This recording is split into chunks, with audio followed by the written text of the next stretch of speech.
Back outside in the backyard, shed again, pressure washing. So I already got my pressure washer set up. Let's go ahead and get the whole shed pressure washed.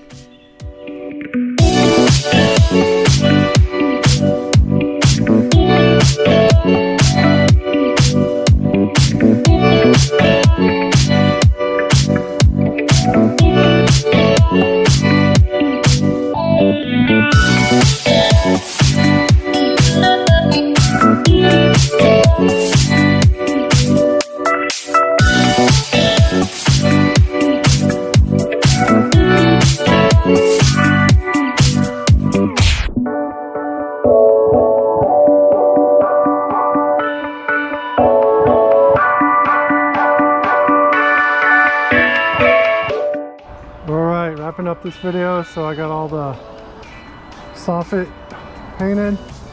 Whole shed is pressure washed. So none of that bare wood on the soffit anymore. That's all I was going for. Again, this is a shed. I just wanted to cover all that bare wood with fresh oil-based paint and primer to prevent any further water damage. But shed is looking really good. There's a close-up of a patch I did over a golf ball size hole with tape and spray paint. So, shed's looking good. Only thing left to do in the final video for the shed will be to fix these doors. So one door closes way too far, the other is sagged too much. It doesn't shut it off. So I should be able to just redo these sideboards and hinges, and maybe fix the bottoms. And then after that, I'm going to build the new ramp.